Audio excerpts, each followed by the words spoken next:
Today, I am so delighted to be with you again, and I have a crucial subject to share with you. Um, Something that I have introduced to you, and it's about the Sabbath. Let me just come out straight to tell you that it's about the Sabbath. We're going to discuss the Sabbath. However, before we get into that subject, I want to invite you to um, subscribe to this channel.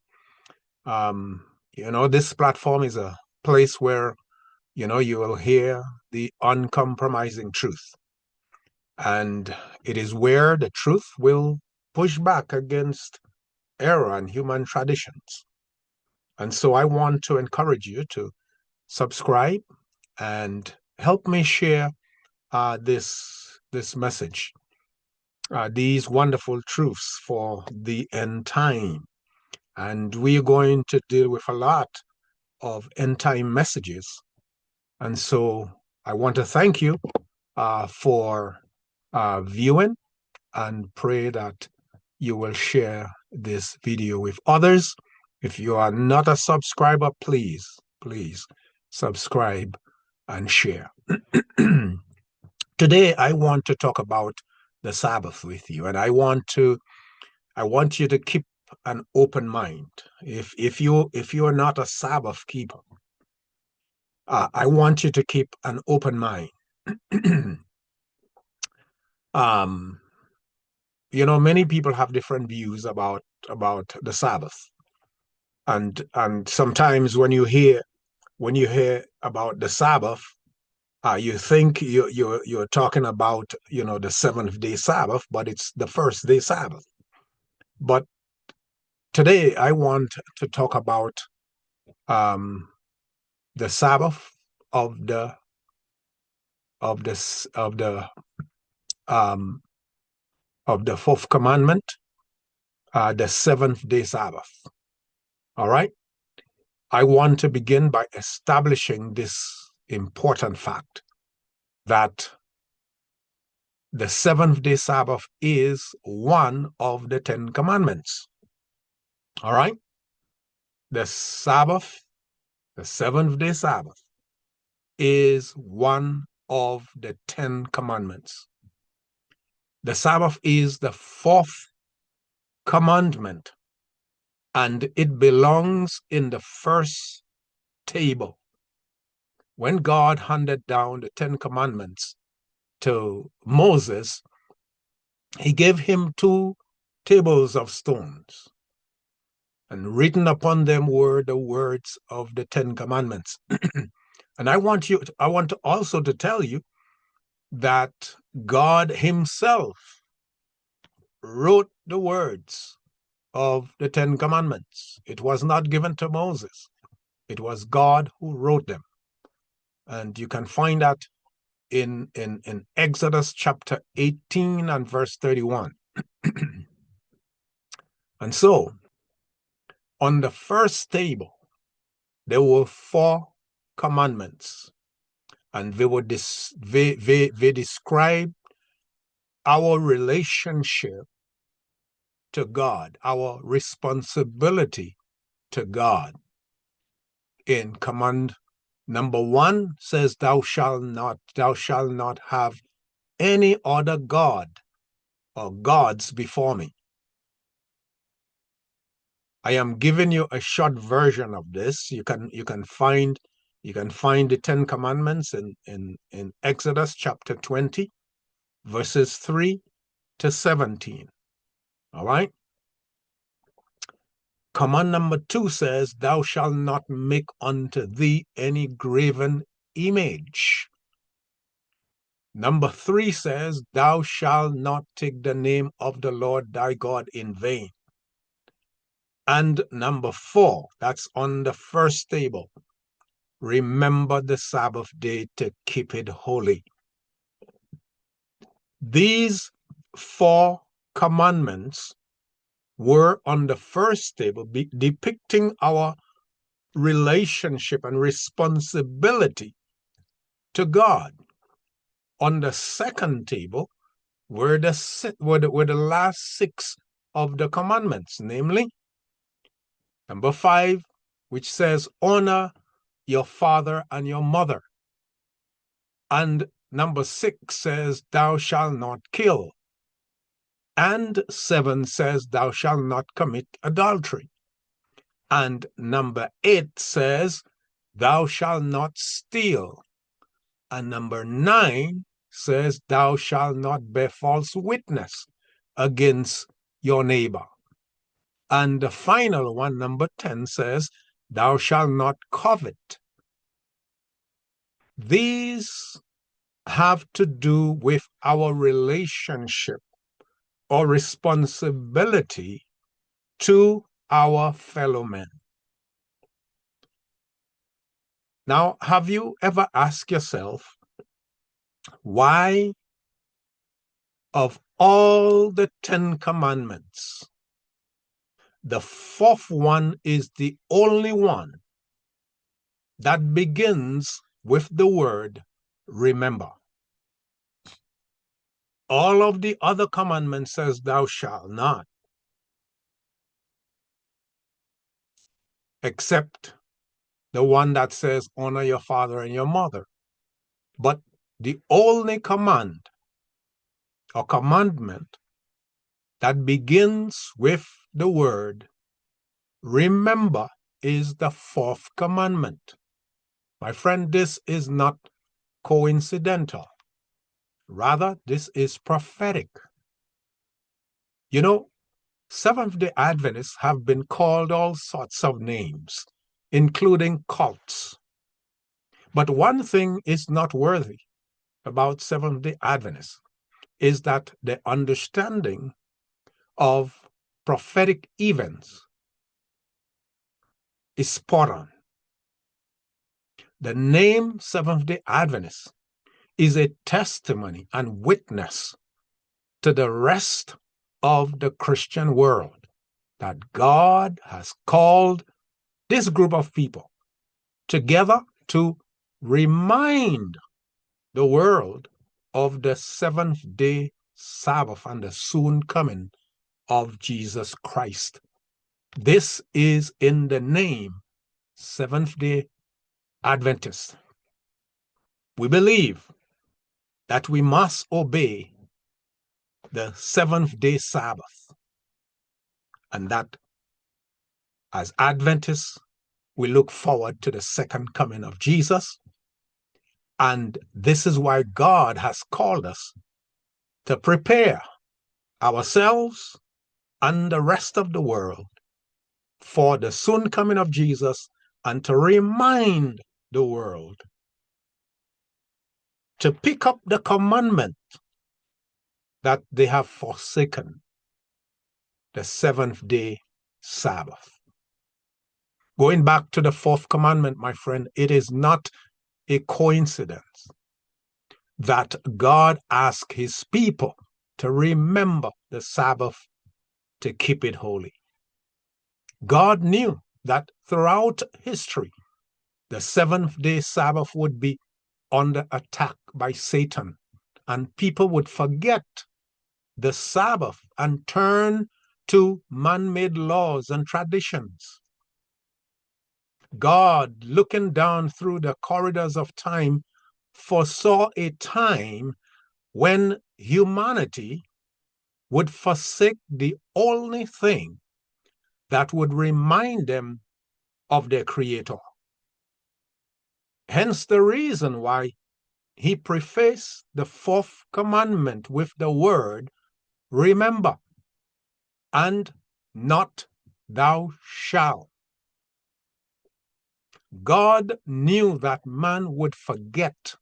He knew that Satan would wage war on the only command or commandment that bears his name and identifies him as Creator.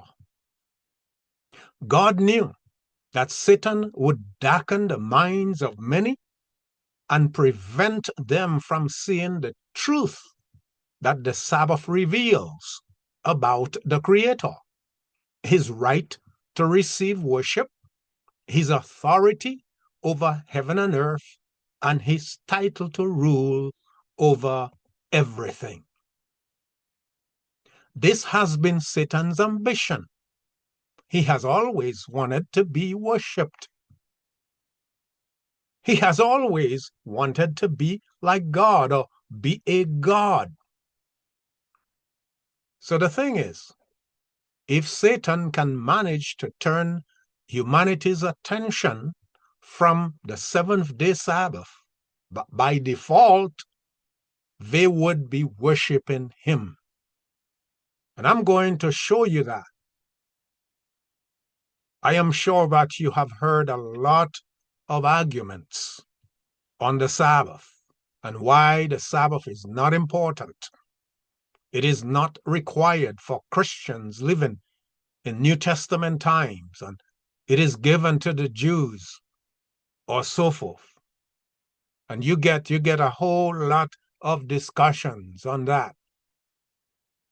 But my friend, today I want you to keep an open mind and don't be quick to dismiss this important truth, for it will very well decide your eternal destiny. Yes, your eternal destiny. One thing that is certain, nothing has ever caught God by surprise. When man sinned, God already had a plan in place for his redemption. Before the Christian world got into this apostasy and turned its back on the only thing that is a reminder of who the Creator is, God had already given a prophecy to indicate the state of things in the end time. In the book of Daniel, chapter 7, Daniel chapter 7 and verse 25, the Bible says, "And he shall speak great words against the Most High, and shall wear out the saints of the Most High, and think to change times and laws." This is a power, my friend, that God prophesied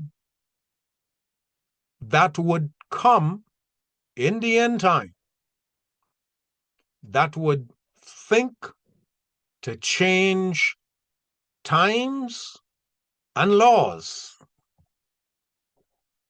Based on this prophecy, God indicated that there would be a power, a church-state power, that would arise and think to change times and laws. What church-state power are we talking about here? Based on Daniel chapter 7, and I think I have mentioned that on one of my videos, this power would be a Roman power. I talked about the four world kingdoms, and that would be the fourth kingdom. But out of this would come this church-state power.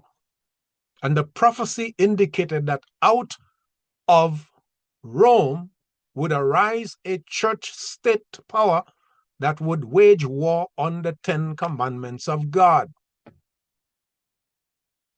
Now let's look closely at what the prophecy says about changing times and laws. The Roman papacy made changes in the 10 Commandments. And I am going to show you, as I said, please keep an open mind.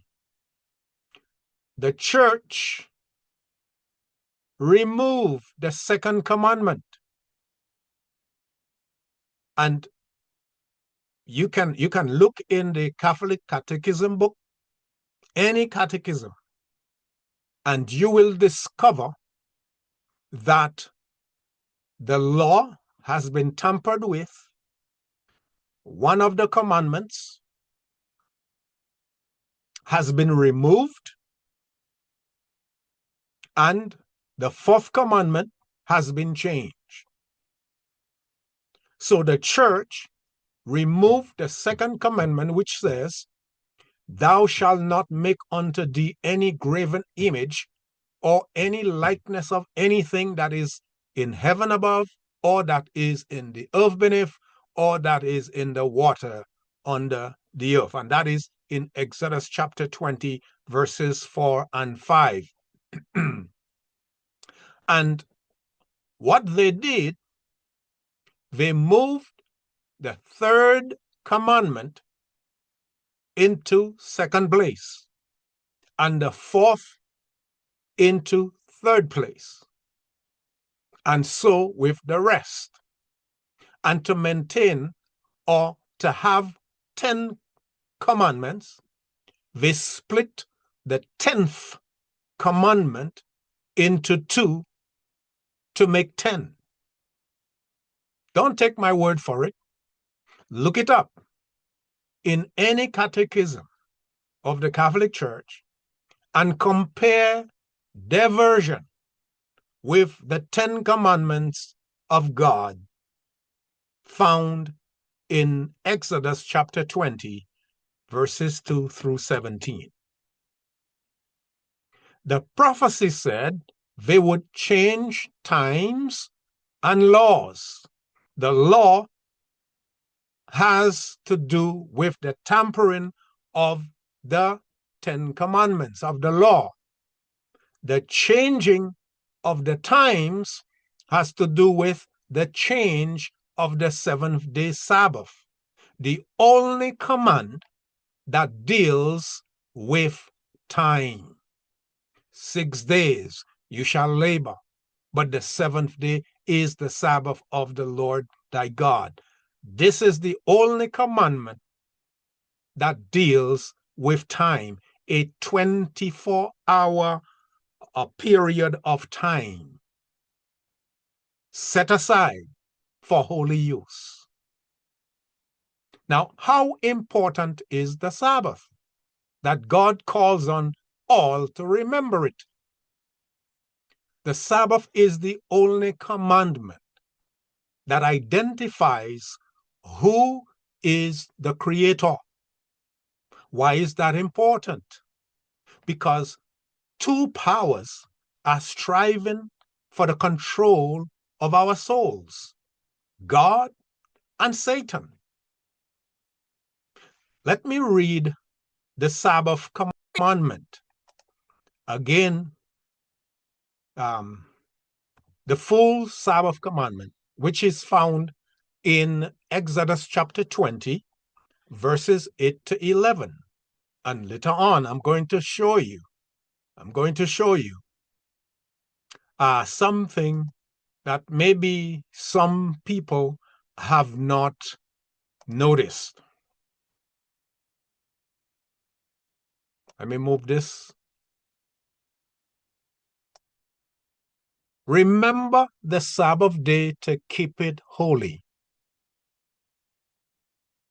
6 days shalt thou labor and do all your work.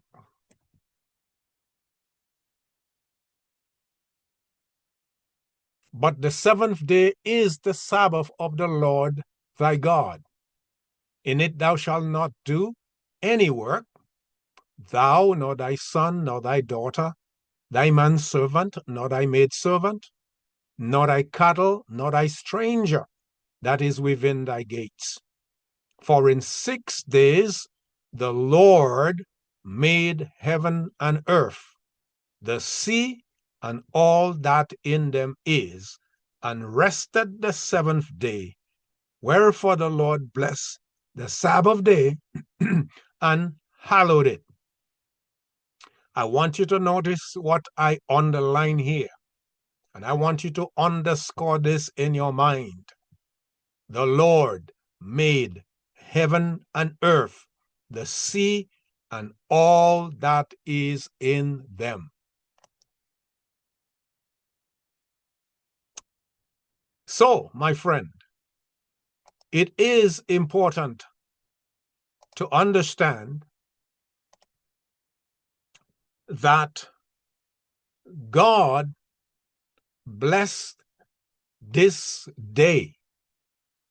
The Sabbath commandment identifies the living God as the creator of all things. Hence the reason why he set that day apart and blessed it and hallowed it, set it aside for holy use. Verse 11 tells why we must keep the seventh day Sabbath. Why? Because God in 6 days created the heaven and the earth, the sea, and everything in them. And he rested on the seventh day and he blessed it and hallowed it. Let me point out a few observations here. Let me show you why the seventh day Sabbath is so important to God. And to reject it is to reject God as creator. The seventh day Sabbath reveals three important things about God. One, it identifies him. In other words, his identity. Two, he being the chief architect. And number three, his authority to rule as God. Let me break this down.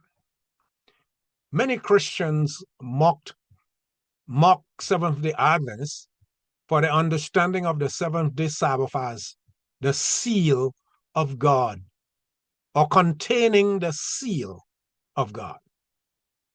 In a seal, my friend, there must be three elements to authenticate any true document.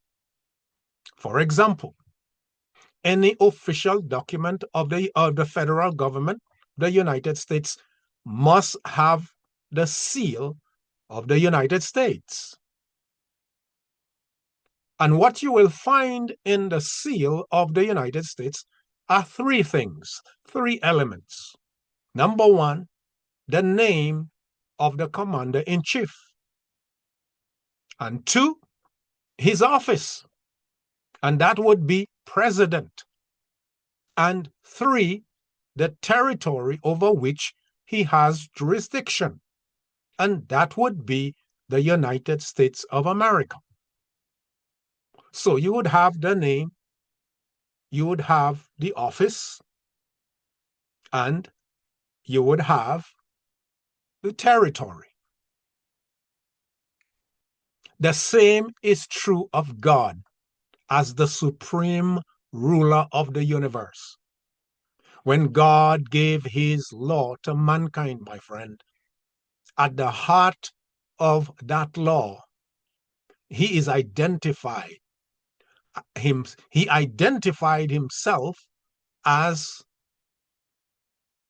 to who he is and said why the commands he gave should be obeyed.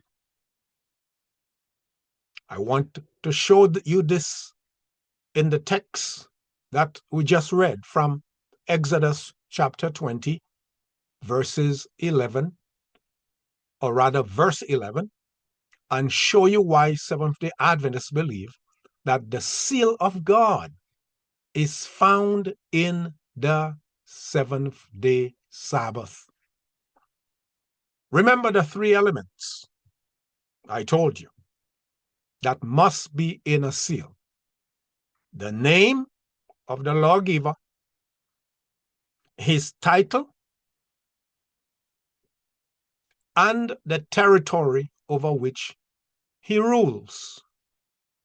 Now follow me as I show you in the commandments, just what we just read. In verse 11 of Exodus chapter 20, where the Bible says, for in 6 days, in 6 days, the Lord, and that's Yahweh, that's his name. For in 6 days, Yahweh, the Lord, made or created. That's his office as creator. And what did he create? Heaven and earth, the sea and all that is in them. So we find these three elements: that the Lord, his name, creator, and the territory over which he has authority, heaven and earth, the entire universe. So God's faithful people in the end time will be identified by their faithfulness to the seventh-day Sabbath. Yes, my friend. In Ezekiel chapter 20 and verse 20, the Bible says, and hallow my Sabbaths, and they shall be a sign, and this word sign is used interchangeably with the word seal. So a sign is a seal. And so God is saying, if you hallow my Sabbaths, you keep my Sabbaths, they will be a sign, a seal between me and you, that you may know that I am the Lord your God. So God's people will be identified by their faithfulness to the seventh-day Sabbath that carries the seal of God. I will put another video together explaining the seal of God versus the mark of the beast. I will demystify some erroneous ideas about the seal of God and the mark of the beast. So I encourage you to please join me as I explain this very important subject, because, my friend, I have no doubt that we will face this crisis very soon as we face the last moments of Earth's history. And so, if you have been blessed by this video, please subscribe to this channel if you have not. And I want to thank you for watching. And please help me share this video with others. May God bless you, and I look forward to when we meet again the next time. God bless you.